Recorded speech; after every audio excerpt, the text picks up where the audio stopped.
Hey there, my fellow lunatics, and welcome to Dakon's Madhouse. Hey, would you like a free copy of Corekeeper for yourself or for a friend? Subscribe to my channel and leave a comment with the hashtag MadForCK and include the device that you play on. Be sure to pause the video here and check out all of the details. Hello everyone. Today we are starting a new series on how to build mob farms. These videos are tutorials that will teach you the concepts behind mob farming, not just show you how to build something for you to copy. By the time we're done, you'll be able to design your own mob farms and get the most out of each one. I want to give a quick thank you to Cedric, Herman, as well as many others for helping me to verify all the numbers within the game code. Spawn cells are how the game controls how mobs respawn. They are 16 tile by 16 tile grids, and each cell will spawn one mob of each available type on a 15 to 22 minute timer. Each spawn cell has its own individual timer. The game determines which mobs spawn based on the spawn tile within the cell.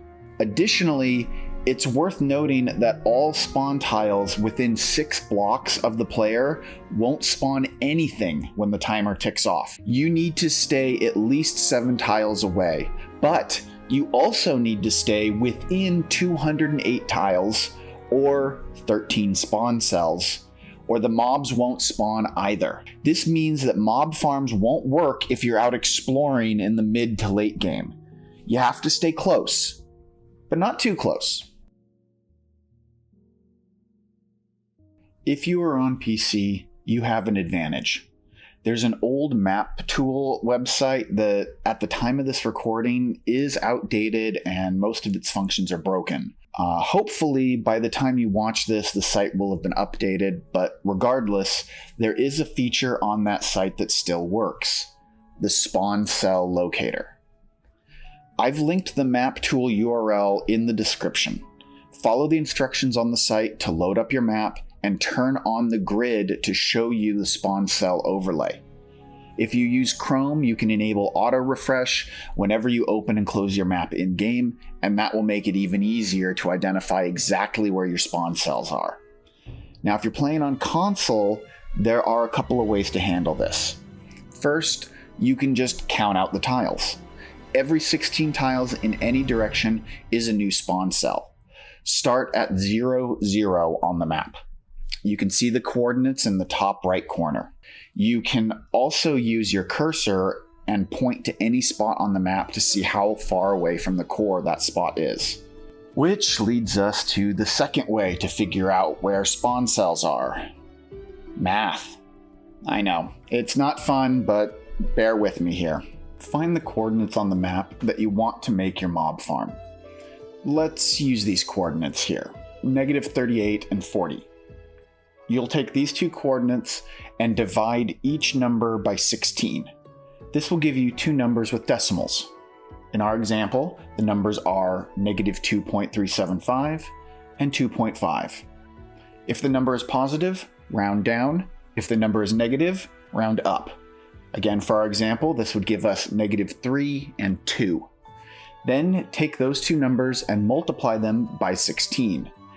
For our instance, this gives us -48 and 32, which gives us the coordinates of the lower left corner of the spawn cell that we are standing in.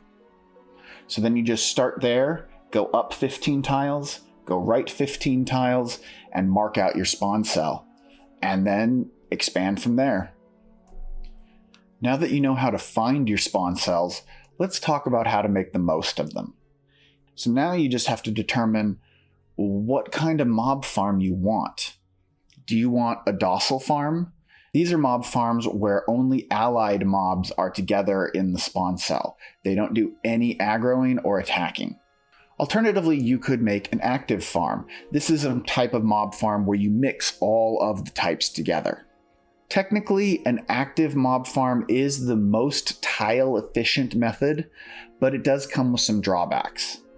The docile farm style is safer and a little cleaner, but it spawns fewer mobs overall. Before we talk about the farm specifically, let's talk about how mobs actually spawn. So this chart shows the details on all mobs in the game at the time of this recording. I will work on keeping this up to date, and there will be a link in the description for the current version. You can see each spawn tile type listed on the left, along with all of the mobs that spawn from that tile following to the right. I've color-coded all mobs of the same faction. Mobs with the same faction will not attack each other, but mobs will attack other mobs of other factions. The minimum tile section tells you how many spawn tiles need to be in the spawn cell for the calculator to trigger any kind of spawn at all. How the spawn calculator works is that it starts checking for mobs. First, it checks to see if the minimum tiles are available in the spawn cell.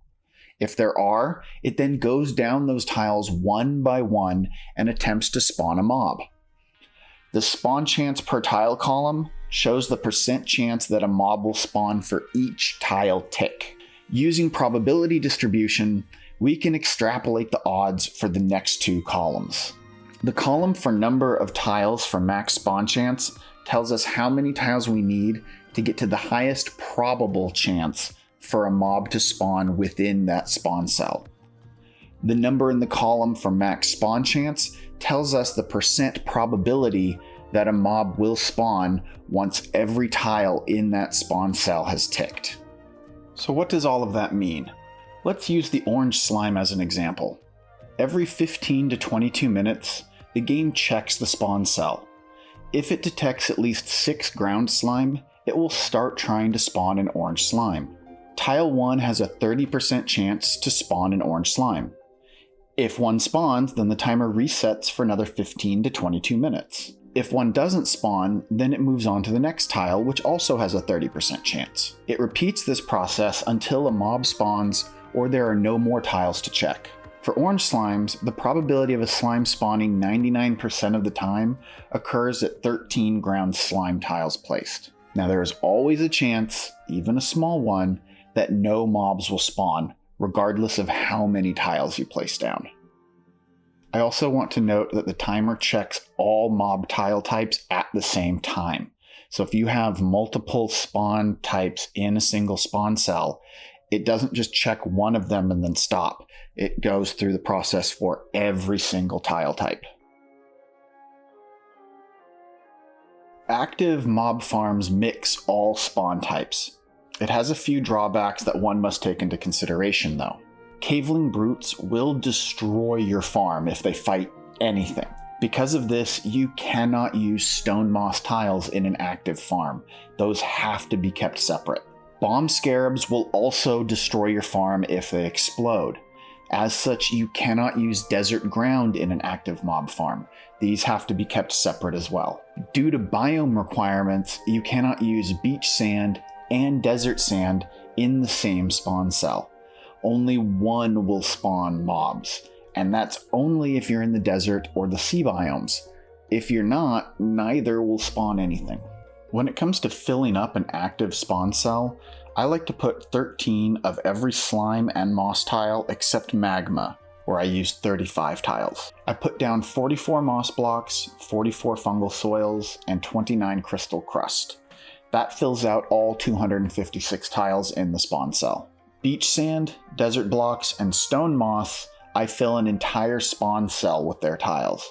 I keep the desert blocks and the stone moss isolated, but the beach sand can be connected to your main farm. It just needs its own spawn cell. Docile farms tend not to fill up the entire spawn cell with tiles. It depends on the mob. But this allows you to be more compact in your design, as you don't have to use separate spawn cells just for kill zone equipment and loot management. With docile farms, you can put spawn tiles of the same alliance together. For example, you can put all caveling tiles, including your stone moss, in the same spawn cell safely. Your kill zones are likely to be more elaborate or automated than in an active farm, and as a result, it'll cost more in the way of resources. In active farms, the mobs will most likely kill each other, with only a few survive that get picked off by your kill zone. But in docile farms, you have to take a more aggressive approach. Turrets, spike traps, and radiation crystals are your best friend. But what about kill zones? Turrets? Radiation crystals? What about robot arms? We will be going over all of that and more in the next episode, so be sure to subscribe so that you don't miss it. I hope you found this video informative and helpful.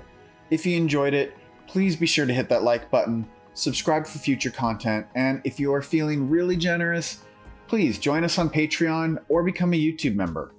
Your support means the world to me, and I can't do it without you. So, from the bottom of my heart, thank you for watching. Thank you for supporting the channel. Stay happy, stay healthy, and above all, stay crazy.